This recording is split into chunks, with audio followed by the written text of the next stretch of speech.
So during his first State of the Union address, President Biden announced his unity agenda, which focused on issues where members of both parties can come together and make progress for the American people. Ending cancer as we know it, delivering on our sacred obligation to veterans, tackling mental health crisis, and beating the overdose epidemic. Today, we continue to deliver real progress across all 4 areas, including significant action over this past week. This morning, the President marked a significant milestone in the fight to end cancer as we know it by launching the first program dedicated to driving breakthroughs in the way we treat cancer through the Advanced Research Projects Agency for Health. The VA also announced this morning that toxic exposed veterans are now eligible for breast cancer risk assessments and mammograms, regardless of their age, symptoms, family history, or whether or not they are enrolled in VA healthcare. Additionally, the agency will conduct a scientific review to determine whether there is a relationship between 3 types of cancer conditions and toxic exposure for service members. Another important step to further expand benefits for veterans and their families through the PACT Act. With these key actions, we continue to deliver on our sacred obligations to our veterans, and they build on our progress to expand medical care and housing guarantees for veterans, invest in VA medical facilities, and expand employment protections for military spouses. Now, as you all know, the President also announced this week a landmark rule to strengthen mental health parity requirements for more than 150 million Americans. This week's monumental news on mental health parity builds on steps we've already taken to tackle the mental health crisis, including launching the 988 Lifeline, a confidential line Americans in crisis can call anytime. And if you are someone out there who is in crisis, please do call 988. As I just mentioned, this is a federal government program that is there to help all of you, or any one of you. Investing historic resources to remove barriers to care, and making sure service members and veterans can get the mental health care they need. We also recently announced additional steps to address the overdose epidemic and save lives. We introduced a whole of government response against the emerging threat of fentanyl combined with xylazine. Vice President Harris convened attorneys general to discuss state and federal coordination, and we announced additional resources for law enforcement officials working to disrupt drug trafficking. Because of decisive actions that this administration has taken to remove barriers to addiction treatment, expand access to naloxone, and target drug trafficking operations, we have seen a leveling off of overdose deaths for an entire year. It is a hopeful trend we are working to ensure actually continues. Finally, I do want to talk about a recent trip our team took to further address the illicit fentanyl global supply chain. As you all know, the opioid epidemic is a global challenge as well, and we're engaging at high levels with other countries to fight it together. So this week, Homeland Security Advisor Liz Sherwood Randall led a senior delegation to Mexico City to further cooperation with Mexico and Canada on countering illicit fentanyl and arms trafficking. Our 3 countries are committed to working together to promote the safety and security of our citizens, prosecute drug traffickers, target the supply of the precursor chemicals used for illicit fentanyl production, prevent these drugs from coming across borders, and promote public health services to reduce harm and demand. We also have deepened cooperation with Mexico on the related challenge of southbound arms trafficking. All of these issues, ending cancer as we know it, delivering on our sacred obligation to our veterans, tackling the mental health crisis, and beating the overdose epidemic matters to Americans in both red states and blue states. We are taking meaningful steps to deliver on the President's unity agenda for our nation. Now tonight, as you all know, the President will deliver remarks at the Truman Civil Rights Symposium to commemorate the 75th anniversary of the desegregation of the military and the forward march to redeem the soul of the nation. He'll talk about the courageous action President Truman took to respond to the mistreatment of Black veterans that led to creating the greatest fighting force in history of the world, that is also the most diverse fighting force in the history of the world. And he'll talk about how 75 years after President Truman's courage, today in 2023, a senator from Alabama is blocking more than 300 military nominations with an extreme political agenda. The senator's action and the failure on the part of the 48 Republican senators to do something about it are dangerous. They are harming our military readiness, they're undermining national security, and they're hurting troop morale. And tonight, President Biden is going to make that clear. So I suggest that all of you tune in. Today's GDP report shows Bidenomics at work. After a year recession predictions, we saw the economy grow at a 2.4% rate last quarter, while inflation fell significantly. Business investment increased by nearly 8%, and construction of factories contributed more to growth than it has in 40 years. As you can see from the chart behind me, that's what the President Investing in America agenda is all about. Bidenomics is growing the economy from the middle out and bottom up, not the top down. Unemployment remains below 4%. Inflation has fallen by 2/3. Wages are higher than before the pandemic, and businesses have invested more than $500 billion in clean energy and manufacturing. In short, the President's economic plan is indeed working. And finally, we have some goodbyes today. First, I want to give a shout out to Sebastian Smith, aka Thor. If you guys missed that briefing, you should go back and check it out. Probably one of the most funniest briefing that we've had in the last 2 years. And as well, we want to say a goodbye to Ket Gorgistani as well. Thank you both for your time here with us at the White House Press Briefing Room, and we are very sad to see you all go, and we'll miss you both. Additionally, I wanted to congratulate Ket on your service as the president of the Foreign Press Group, and we're looking forward to working with Richard, who is going to be taking on the responsibilities in the new role. We also want to share another devastating farewell that I want to share on our team. Our very own Abdullah Hassan is leaving us next week, and he's heading to law school.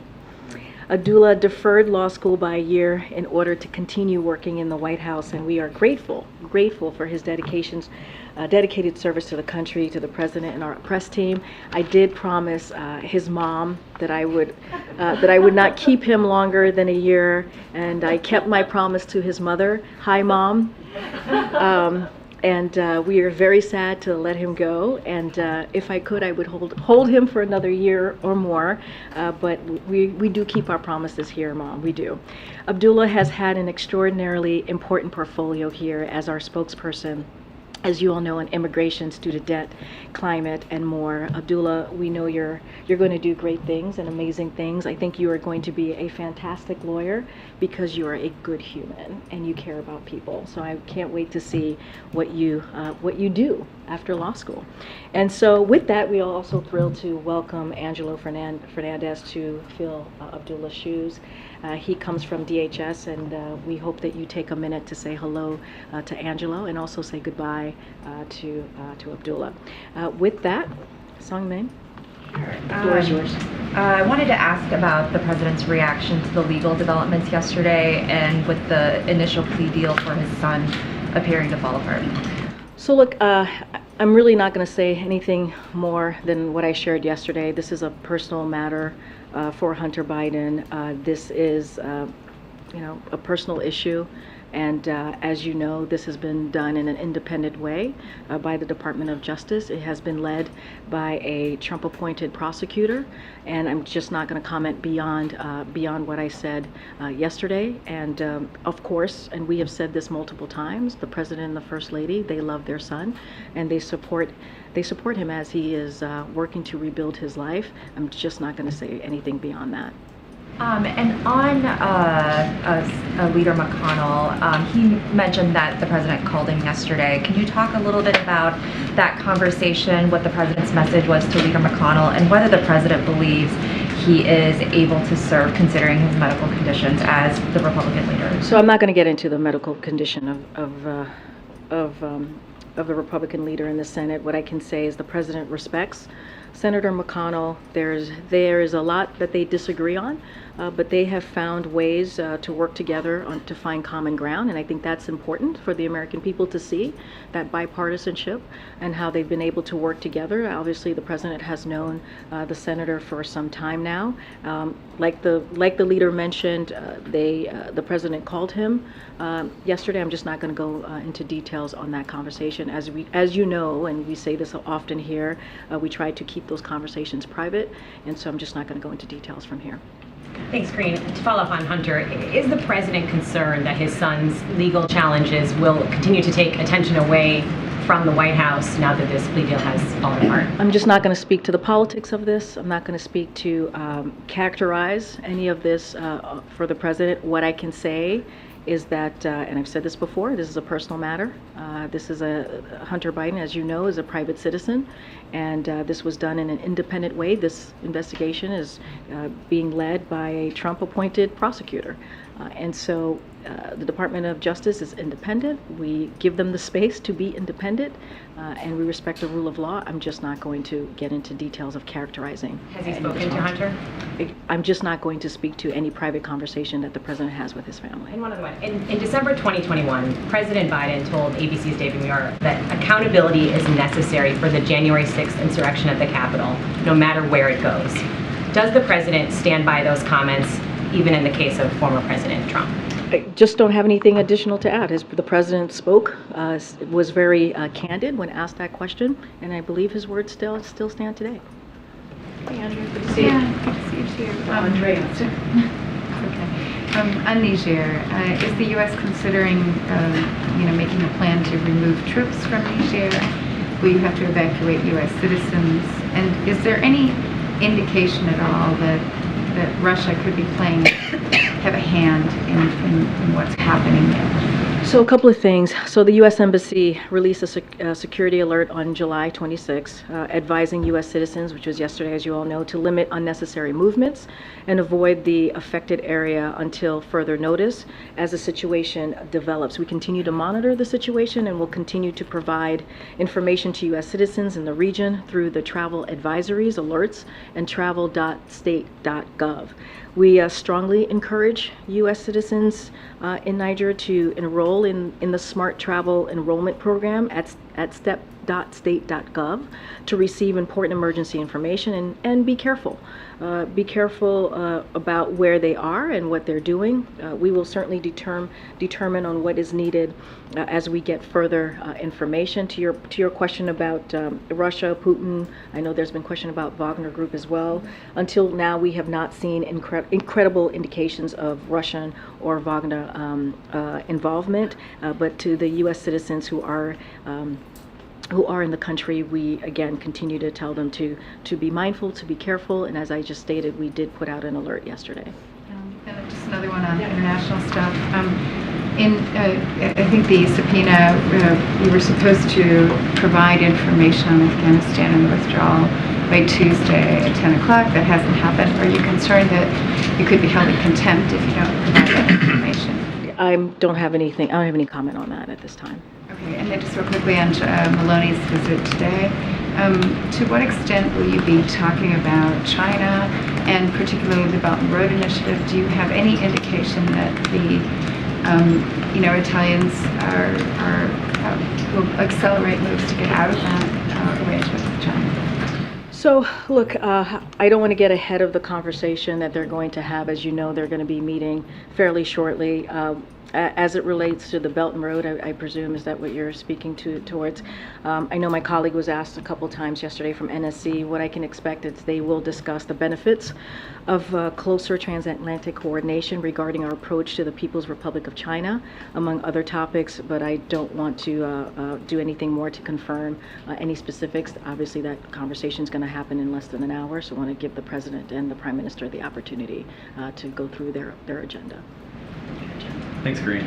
I know that so far you guys have been unwilling to say exactly where President Biden invited the Israeli Prime Minister to here in the U.S. Earlier today, Israeli Prime Minister Benjamin Netanyahu said that President Biden, in a phone call, invited him to the White House for this visit later this year. Can you confirm that? What I can say is they both agreed to meet in the United States later this year.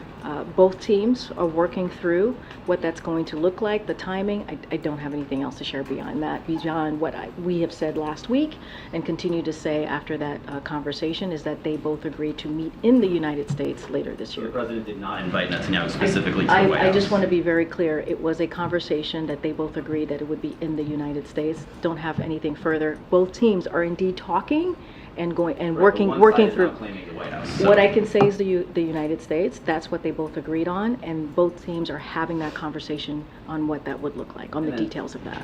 Thanks. And then separately, Senator McConnell said that he spoke with the president yesterday. That the president reached out after this apparent medical episode that the Senate Minority Leader had. Can you confirm that? And I think I just did with Sung Min when she asked that question. Basically, you know, the senator mentioned that the president called, and certainly, you know, the president and the senator have known each other for some time and have, as I mentioned to Sung Min, have had a lot of disagreements, but have found common ground to move forward with the American people. I'm not going to go beyond what the senator has said, Senator McConnell has shared. Lastly, Yevgeny Prigozhin was apparently spotted at this Africa summit that Russia is hosting. What does that tell the White House about Prigozhin's standing in Russia and the importance of the Wagner Group going forward in Africa? I'm not going to characterize or speak to Prigozhin's appearance or, you know, participation in the summit. That's something for the Russian government to speak to. Ken Sebastian. Thank you very much. And thank you for the shout out, Karine. Thor. I'll never forget Thor. And if you'll allow me, I just want to say thank you to the unsung heroes of the White House, which are the stenographers. Yes, they are. I agree. They are the unsung heroes. The amount of mumbling they have to deal with. I'm just answering my questions. We appreciate you. We appreciate you. So two questions, if I could. One, could you comment on there's a report in the New York Times that the president has you know, asked to move ahead, for the government to move ahead with cooperating with the ICC on collecting evidence against the Russians for war crimes. And what was your second question? Second one, can you just answer that one first? Oh, It's very different. So a couple of things.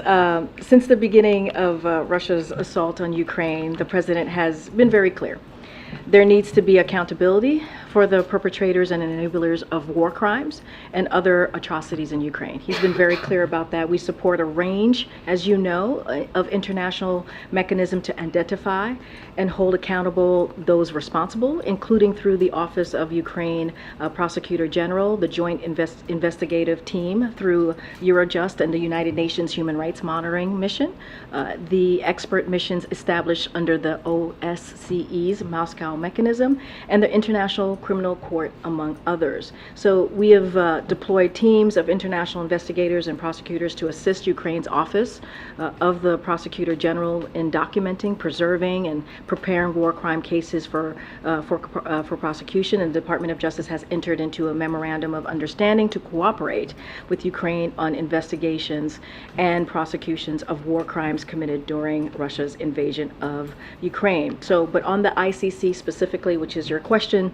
we're not just not going to get into specifics of cooperation, which is consistent with the court's practice of treating requests for cooperation in a confidential manner. So we're going to just be very careful and continue with that tradition that has been around for some time. Is there any policy change in that, in the sense that the U.S. isn't part of the ICC, obviously? No, I totally understand. We're just going to not discuss any specifics. I just laid out the United States role over the past 15, 16 months as it relates to investigations, the multiple different entities that are looking into this, the unjust war that Russia has started in Ukraine, and I'm just not going to get into what has been common when it comes to ICC specifically. And then one effect on the heat or climate change. A bit of a 40,000-foot question here. So the president got so much focus on climate change. He talks about it all the time, and you had the IRA and so on. How does he assess the broader acceptance of U.S. society to getting on with all the changes to daily life that a lot of the experts who talk about climate crisis say should be happening. Things that really get into every individual's life. Because compared to Europe, for example, in Europe there's a lot more, let's say, grassroots type of participation in recycling and energy saving and driving little tiny cars and being told to bicycle instead of driving and being told to take a train instead of a plane. I mean, this is like, I have a reliable source tells me that in France, when you go at a holiday camp, there was a sign saying you couldn't have showers for more than 2 minutes. I just don't know if that would work here. Does the president feel American society is on board with that level of a push that some parts of the world are? So here's what I'll say. I'll say what the president believes and how he's taken this climate change crisis very seriously. Since he walked in day one in this administration, as I've laid out many times before, he's done more to move forward on dealing with climate crisis than any other president. He's had an ambitious policy. You just mentioned the Inflation Reduction Act, which is the most investment that we have seen from any president as it deals with a piece of legislation that is now law to deal with a real issue. And let's not forget, he rejoined the Paris Agreement. He rallied more than 100 countries to join the global methane pledge to reduce methane emissions. So he's been a leader as well globally on this issue, and he's going to continue to do that. I mean, he just talked about, as you mentioned, the extreme heat and how climate is very real. Climate change is very real, and how we have to take serious steps to continue to deal with this issue. Look what's going on across the country. And so, it is an issue that he takes very seriously. It is an issue that we see, if you look at polling, that Americans are taking very seriously, especially young people. And so, look, the president's going to continue to be a leader. I can't speak to every American here, but I can speak to what the president is going to continue to do. You talked about small cars, right? When you think about electric vehicles and what the president is going to be able to do with the bipartisan infrastructure law and also the Inflation Reduction Act on electric vehicles across the country, making sure that it's available to people at a discounted rate, right? Making sure that it is the wave of the future. And so he's making investments there. So this is an important issue. We see climate change, especially this summer, as it relates to extreme weather. And so we're going to continue to move forward in dealing with climate change here. Thanks, Karine. Just to follow up on Sebastian's question. So, today's measures were aimed at explicitly helping Americans to adapt to extreme heat and mitigate the harm it causes. I guess another way to ask is, should Americans expect this to be the new normal in terms of? I mean, I'm not an expert in climate change, so I can't speak to it, what it's going to look like. But we know climate change exists, right? We know that there is a real problem here, and we know the president understands that we have to be ambitious with our policies as we move forward as a country and globally. I just listed out how the president has been a leader globally on this issue. So look. Climate change is a problem. It's here. How bad it's going to get, that is for experts to speak to, but we know that we have to do everything that we can. The president wants to be aggressive here in dealing with this issue. Yes, he announced three important ways to deal with the extreme heat that we're seeing this summer, because he understands that Americans are suffering. Americans are dealing with this issue, tens of millions of Americans across the country. So as president, he put forth 4 real key ways for us to deal with that on the federal level. But of course, the Inflation Reduction Act is going to bring resources forward to make sure that we also deal with this issue. How do we move forward as climate change is taking over every part of our lives almost? And then just quickly, is there any update on the summit with Japan and South Korea? I don't have any updates for you at this time. Just a question about Niger. The U.S. Embassy has received reports about the borders and airports currently being closed, and commercial flights to and from Niamey have apparently been suspended until August 5th. One, has the White House confirmed this? And 2, does this hamper future rescue or evacuation efforts in the short term? So look, just a couple of things on that. We understand what happened earlier today. The Nigerian foreign minister stated that he was the interim head of government. The President Bazoum was still the legitimate president, and that negotiations were still ongoing. And so that's important to note. The situation remains fluid. It is too soon to characterize the nature of ongoing developments. We are monitoring the situation closely and are in communication with the U.S. Embassy there. We strongly support the democratically elected president, and we condemn in the strongest terms any effort to seize power by force and disrupt the constitutional order. We call for the immediate release of the president and respect for the rule of law and public safety. And so we echo the strong condemnation of yesterday's action by Economic Community of West African States and other regional and international organizations. We are monitoring the situation closely, and we are in communication with the U.S. Embassy. And so as I just mentioned earlier, we have put out an alert to the U.S. via the U.S. Embassy. They released a security alert on all Americans who are there and how they should move forward. And so we'll continue to keep a close eye on what's going on there. And one more question. How does this administration reassure Americans who worry about the health of leaders in Congress and here at the White House because of their advanced age? I'm not going to speak to leaders in Congress about age or about anything like that. That is for them to speak to. So what is your question I exactly? was just wondering, how can the administration reassure Americans who are worrying about these leaders, like I said, in Congress and here at the White House? So is your question about Congress, or is your question about leaders here? Well, I'm not going to speak to leaders in Congress. Here at the White House? What about your leader, the leader of Congress? A way that this administration is reassuring Americans who have these concerns. Look, we've been asked this question multiple times, and you have a president who, I just went through his unity agenda, what we've been able to do in a bipartisan way as it relates to issues that really matter to the American people, right? The cancer moonshot, which is actually going to make a difference with people and Americans who have family members dealing with cancer.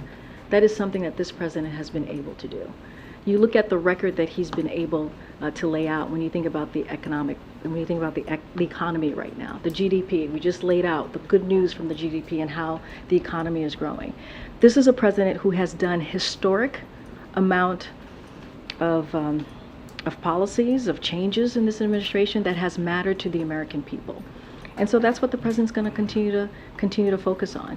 You know, since 2019, the age comment has been out there. And what has this president done? He beat Republicans in 2020. He beat Republicans in 2022, leading with the message that American people actually cared about. When you think about lowering costs, when you think about getting the economy back on its feet, that's something that this president has been able to do. And so if you look at the work that he's done, if you look at the historic amount of, changes that he's been able to make, 13.5 million jobs created under this president, unemployment at under 4%, wages are up, inflation is moderating. That's what we care about. If we are continuing to deliver for the American people in a way that truly, truly matters. Karine, it's been almost 2 years since the administration launched that rulemaking process to develop a federal standard for heat.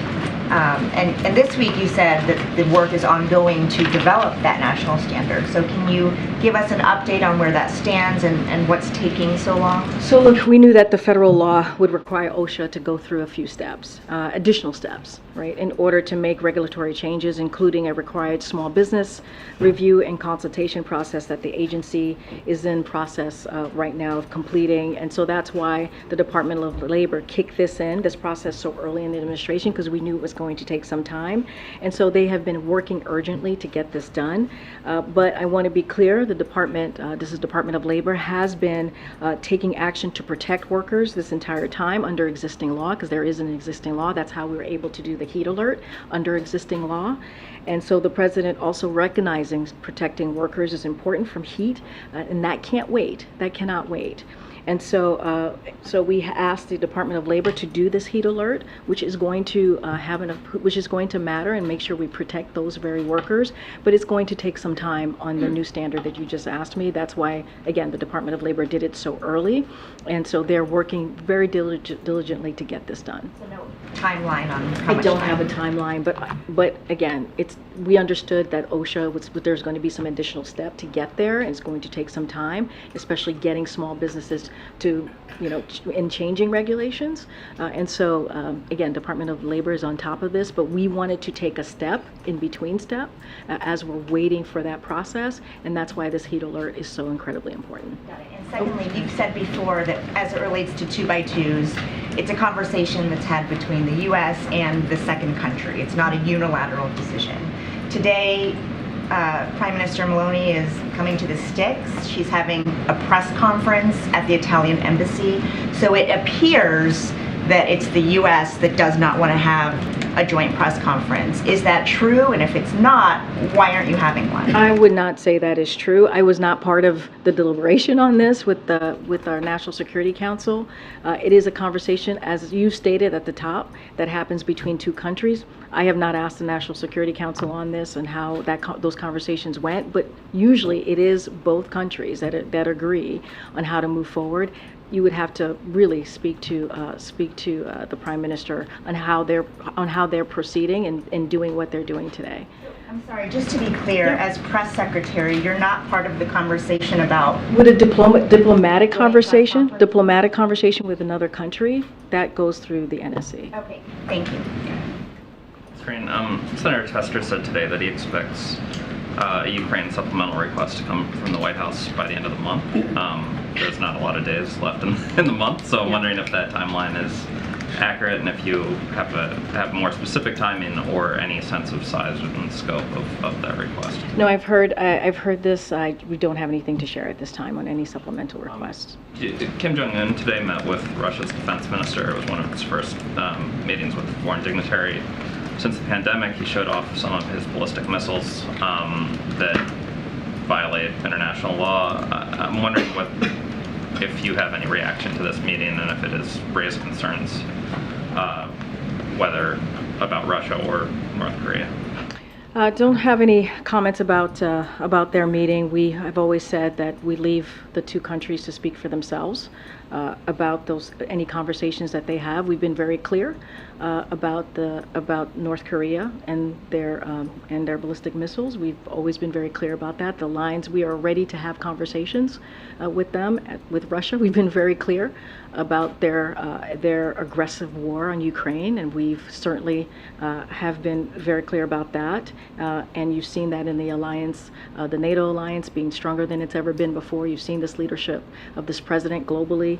You've seen how he's brought in our partners, not just our allies, in making sure that we stand behind Ukraine as they're fighting this unjust war. I'm not going to speak to that meeting. And just one closer to home. Congressman Comer, Delegate Holmes Norton have introduced legislation, bipartisan legislation, obviously, that would turn the RFK site back over to the DC government and allow for possible construction of a new stadium and additional building on that site. The president has waded into DC politics a few times over the last couple months. So yes, I know. You guys have reminded me of that many times. I'm wondering if he is supportive of this bill. I have not talked to the president about this or the Office of Leg Affairs, so don't have anything to share on that at this time. Go ahead. As you know, Congress is about to go out of session for several weeks. Won't be returning again until beginning and middle of September. What would the president like to see Congress do before it wraps up, possibly very late tonight or maybe tomorrow? So look, more broadly, and I've stated this many times before, when it comes to bipartisanship and working with Congress in a way that we deliver for the American people, of course, that's always the priority for the president. We've been able to do that The president has signed I believe more than 400 bills that were bipartisan, and many of them have been historic, that have helped the American people. I don't have a list of bills in the last, I don't know, less than 24 hours before Congress goes off to a recess. But our focus is always going to be on what we can do to make the lives of Americans better, give them a little bit more breathing room, making sure that no one gets left behind, and that shows in what we've been doing the last 2 years, and we'd like to continue to do that. Thanks. Karine, there's a report in the New York Times that the president's considering the possibility of a mutual security pact with Saudi Arabia that would involve Saudi Arabia normalizing relations with Israel. Is this something that's under consideration, and how are human rights considerations being weighed on? So don't have anything to share on that particular reporting that you're referencing. I mean, as the president has said multiple times, anytime he meets with a leader, human rights is always something that he doesn't shy away from and speaks to, whether it's a friend or someone or any head of state. I just don't have anything to that reporting that you're reading out to me at this time. On Italy's visit, there is precedent for a joint press conference when they come to the White House. That's happened under President Obama, President Trump. Is there something different here with this particular prime minister? No, nothing different here. Again, when we do these bilateral visits, it's usually between, there's a diplomatic conversation that happens with our folks here and the visiting country, and a decision is made on if there is a 2+2 or how that country wants to move forward in communicating with the press. I just don't have anything. For you. Would you be able to tell us at a later date why there isn't one, or are you saying that we need to go and ask the Italian officials why there's no press conference? I was asked, they're doing their own press conference. She's going to the sticks. You can ask them why they chose that path. Not every head of state that comes here does it that way. They decide to do it differently themselves.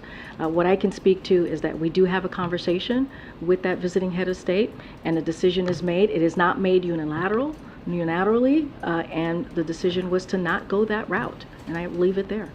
Okay.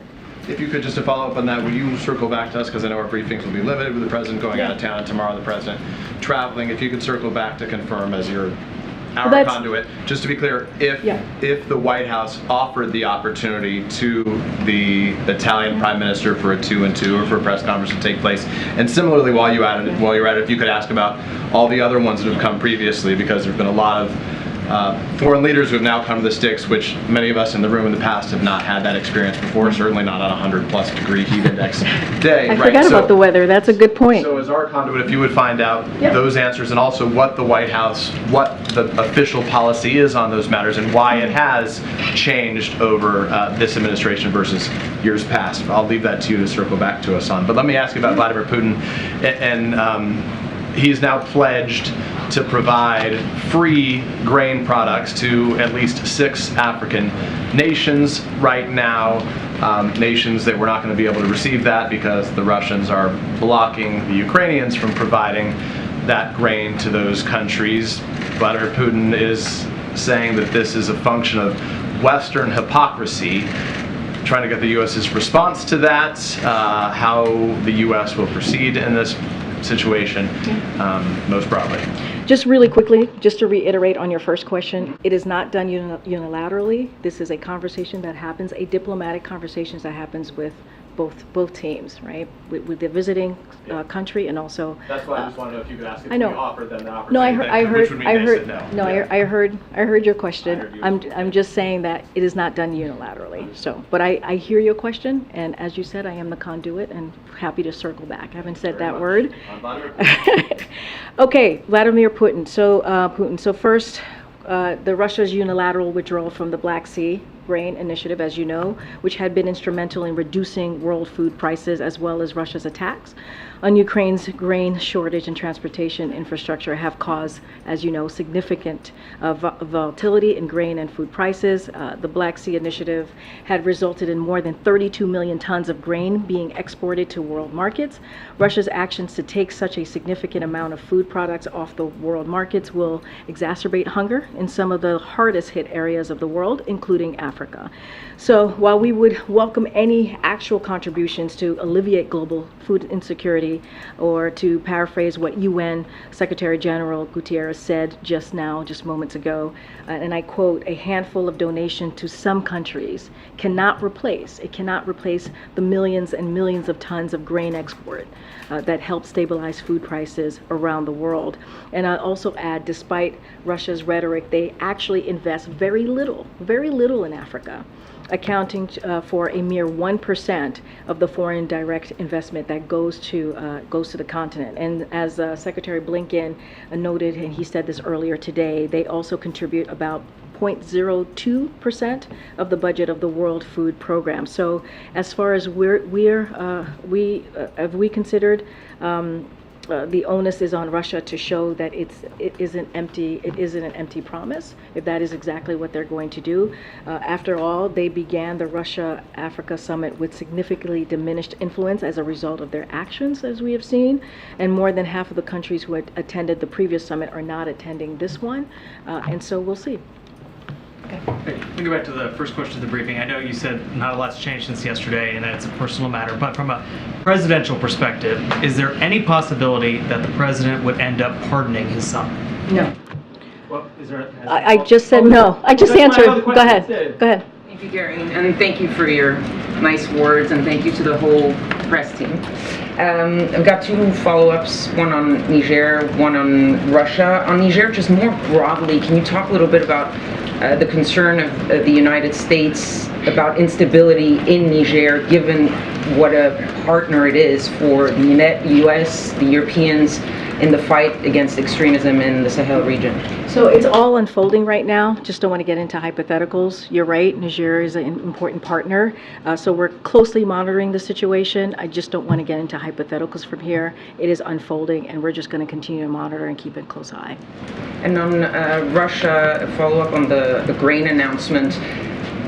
When you look at the 6 countries that Vladimir Putin chose, among them there's Mali, Burkina Faso, Zimbabwe, Eritrea.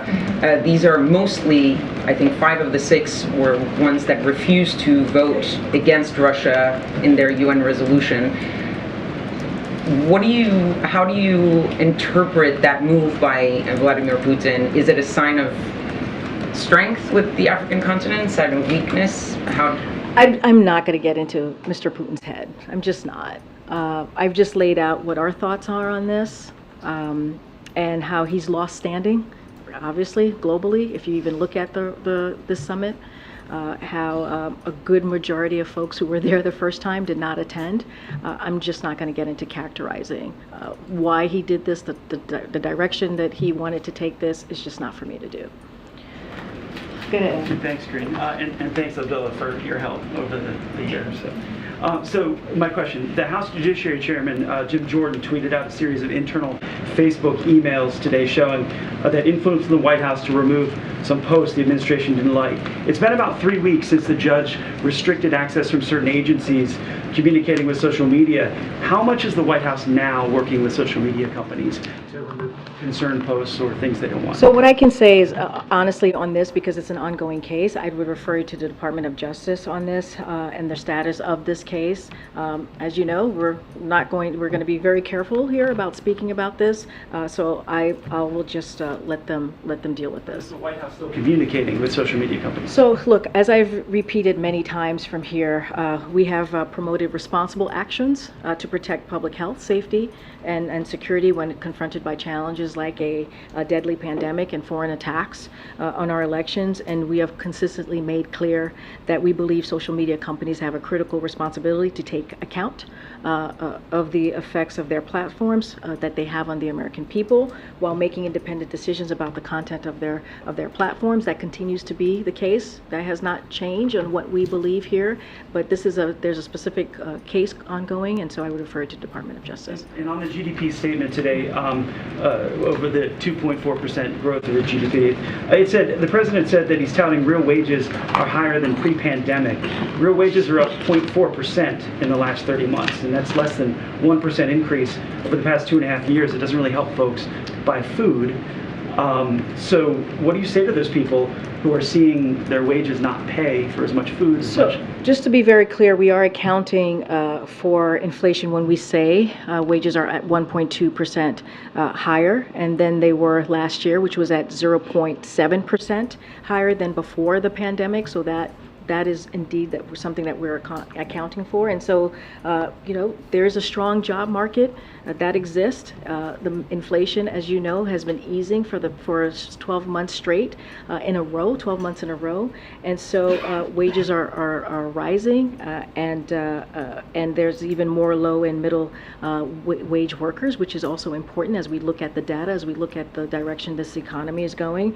And that's helping us catch up from decades of widening wages that we have seen. Thank you, Karine.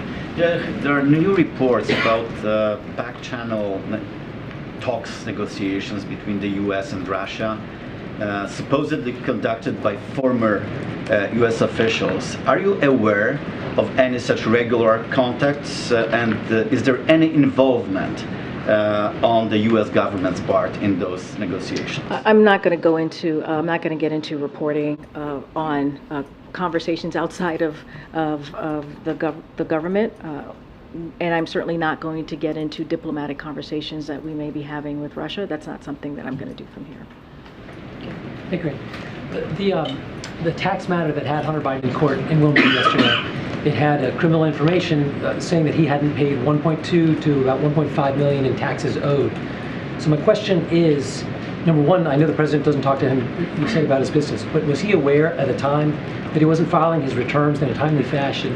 And also, did he ever advise him to pay? Because Hunter testified in court that 1 year he was sober when he didn't file. So did they ever discuss the tax situation? I'm not going to get into the specific of the case. Does he think in light of I've answered this question over and over again. Nothing has changed from the statement that I made yesterday. Nothing's going to change from the few times that I've gotten this question in the briefing room. We're not going to comment on this. This is an independent investigation that is being led by a Trump-appointed prosecutor, that is being led by clearly the Department of Justice, right? The prosecutors I just mentioned, and we're just not going to comment on this. You mentioned DOJ. Does he have any concerns that the deal prosecutors put together fell apart and couldn't make it by a judge? We're not going to comment on specifics of the case. Thank you, Karine. Just want to ask you if you could to preview tomorrow's trip to Maine, what's going to be accomplished, or what you hope will be accomplished, and also why was Maine chosen for this event? So he's going to visit a manufacturing facility, which I think is important, right? As we're talking about bringing manufacturing back to the country and creating jobs, good paying jobs.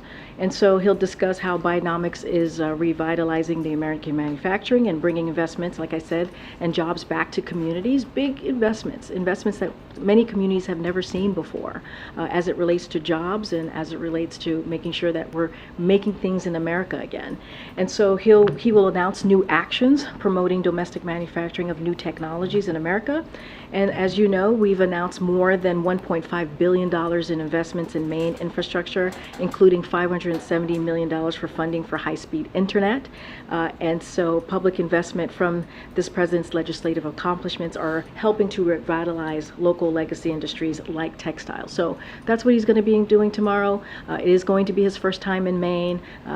Like the president said, he's a president for everyone.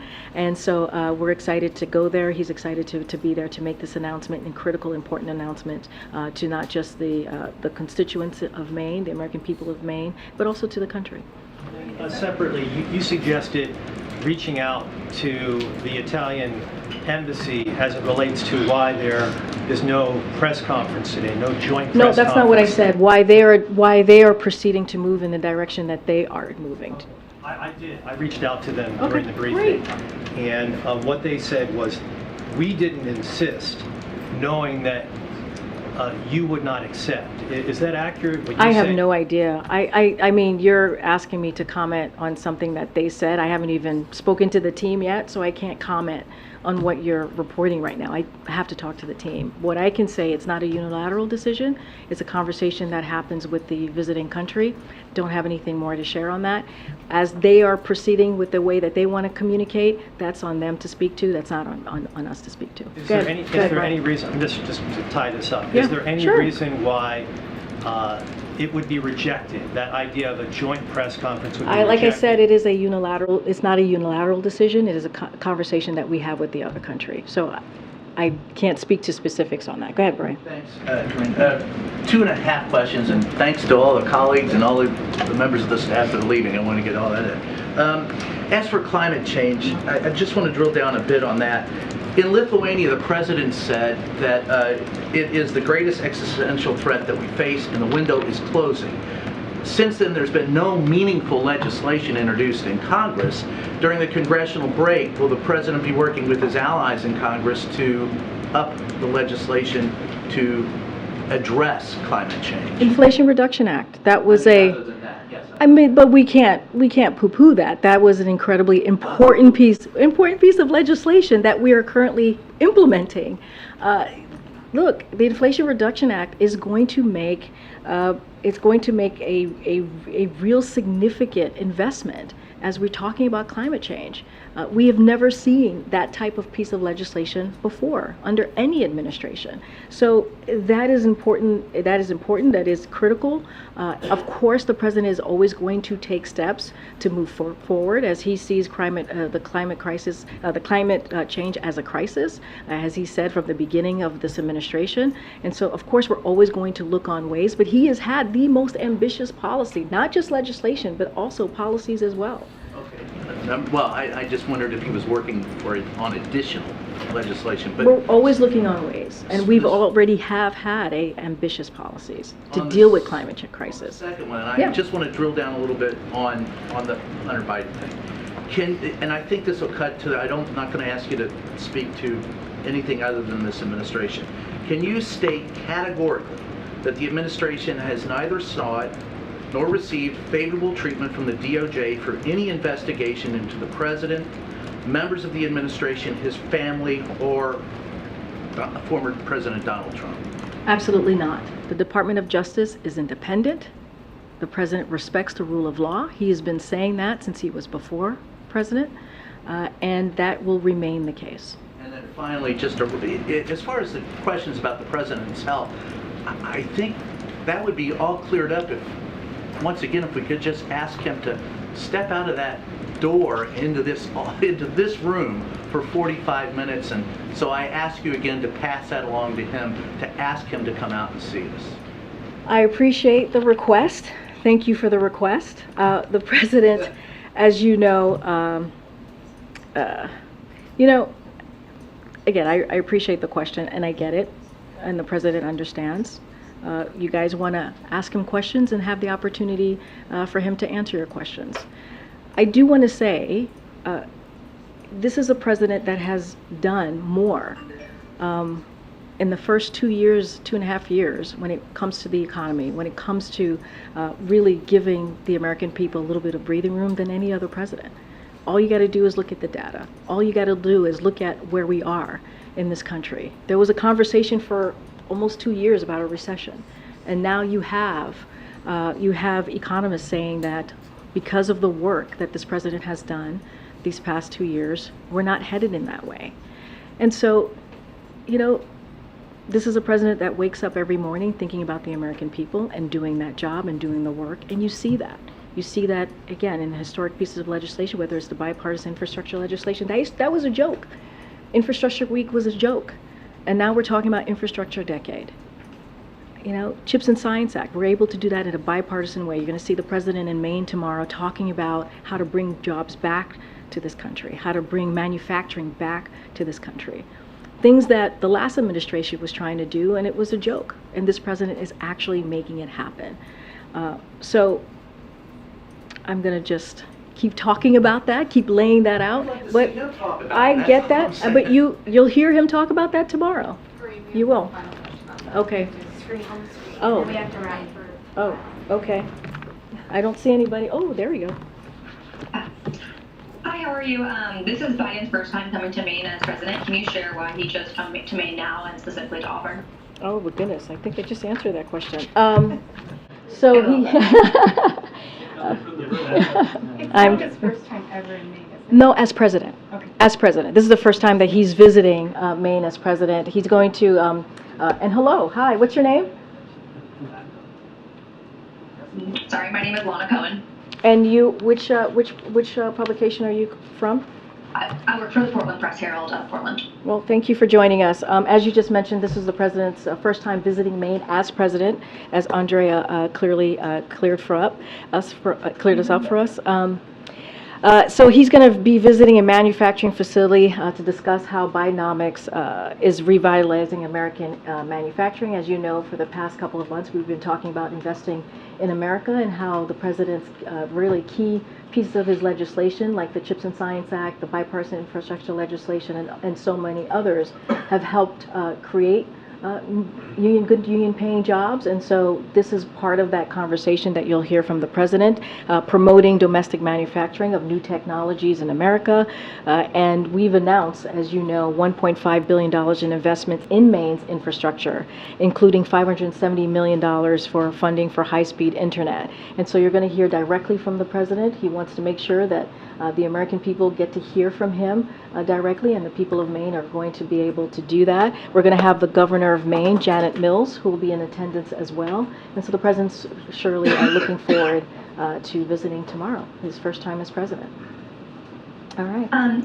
Could you provide any more information about his visit? Is he going to be attending anything else besides the Auburn manufacturing? So we're going to have a call later today to kind of preview the visit, as we normally do the day before each visit. And so, and also we'll have after that call, we'll certainly release more information so we can do a little bit deeper dive on what the president's doing tomorrow. Great. Thank you so much for your time. Thank you so much, Lena. All right, everybody, have a great weekend, or we'll see you tomorrow and have a great weekend. Still one more day to go. Thanks, everybody. Thanks.